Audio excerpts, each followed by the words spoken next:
Welcome to the HR Empowerment Podcast, where we will uncover strategies and new insights from HR professionals who discuss up-to-date regulations, best practices, and the most pressing topics like diversity and equity, leadership, dealing with difficult situations, and much more that affect your bottom line and business. Thanks for joining us. Hey everybody, welcome back. Wendy Sellers here, the HR lady with my co-host JC. Wendy Sellers, it is such a pleasure to be back. You know, there was a huge takeaway out of the previous episode with our fantastic guest where there was a quote that stuck with me, and I think that you've got a little bit to unpack on that. I hope, Wendy. Lead me, follow me, or get out of my way. Back to you. Yeah, lead me, follow me, or get out of my way. I say that quite a bit, actually. And, you know, that was cited by our guest, Sayer Darling, and General George S. Patton Jr., the renowned U.S. Army general, who was often quoted as saying that. And in business, as in the military, lead, follow, or get out of the way really does emphasize the need for decisive leadership, adaptability, and the willingness to take action or support those who do. So welcome back, Sayer Darling. Great to be here, Wendy.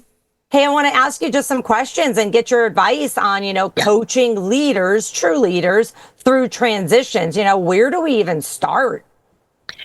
Well, I think people often miss the opportunity in leading change. When you lead change, you get to enhance your own leadership skills, adapt your own narrative, become more agile, test your courage, gain confidence, and deepen your empathy. Yet many leaders today still prefer to do what they've always done, have a very staid mindset, and that in itself can jeopardize how much or how successful, rather, the change initiative is. We talked a little bit in the first episode of our 5-part series today, just about the fact that a lot of companies use the word leaders so vaguely, and they call everybody leaders. And I think they think they're doing a good thing by doing that, like, oh, you're a leader. But, it could give people the wrong impression to say, I'm the leader, do as I say, even when you're wrong. Say, are leaders ever wrong? Yes, but I guess if you're the leader, you get to decide if that's wrong or not.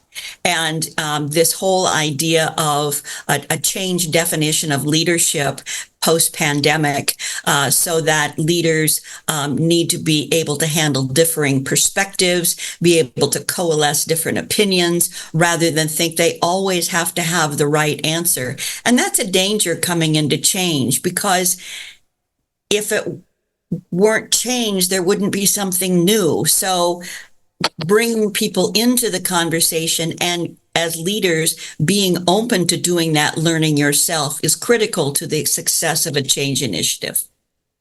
Leaders who receive coaching, they see a 20 to 30% improvement in emotional intelligence, enhancing their ability to navigate change and transitions effectively. Back to you. And if I may pick up on that, JC, you can't advance your business without advancing your leadership skills. So a coach really puts you purposefully aware of your where you're at in your self-awareness and the development of your leadership skills. Give us a little bit more information of what you mean by a coach. How do we coach leaders through transition? Is it formal coaches? Is it informal? Is it both?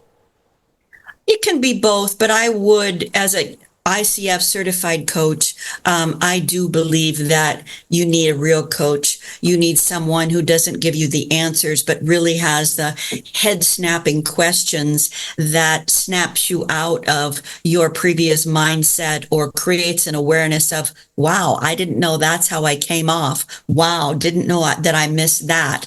And people who aren't necessarily trained coaches miss some of the nuances that can make all the difference in the world.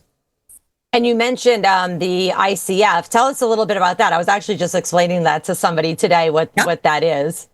The International Coach Federation provides credentialing for coaches that you acquire after you go to a coaching program. If it is an ICF certified program, your certification comes with the successful completion of your coaching program.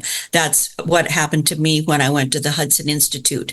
Other programs, you have to take a test after completing your coaching program and gain your certification that way.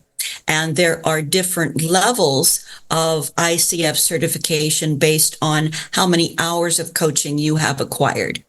Yeah, it's a big deal. I mean, there's people that go through ICF. It's a huge commitment, financially and emotionally and time-wise for sure. So folks, if you are looking for, a certified coach, a real coach, I would definitely suggest, first of all, you can contact our guest, Sayer Darling, or look for other coaches that just might be right for your business.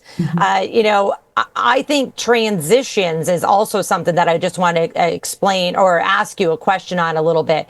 Our title of our topic today, or our episode today, is Coaching Leaders Through Transitions. What does that even mean? What does transitions mean?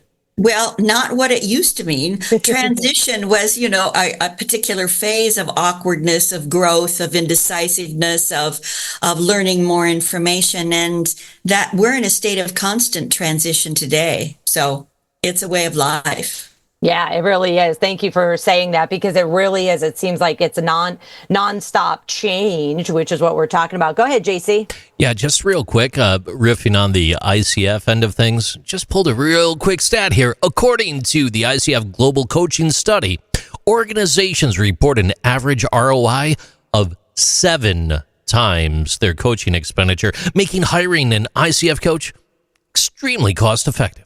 Just a point of consideration for you. Back to you. Awesome. Thank you so much for that, JC. And thank you, Sayer. Hey, everybody. Thanks for listening to episode 2 of our 5-part series on leading change with confidence. In our next episode, we're going to cover the power of strategic consulting approach. Thanks for joining us.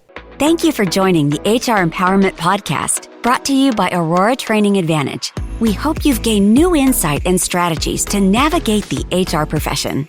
We look forward to you joining us again on the HR Empowerment Podcast.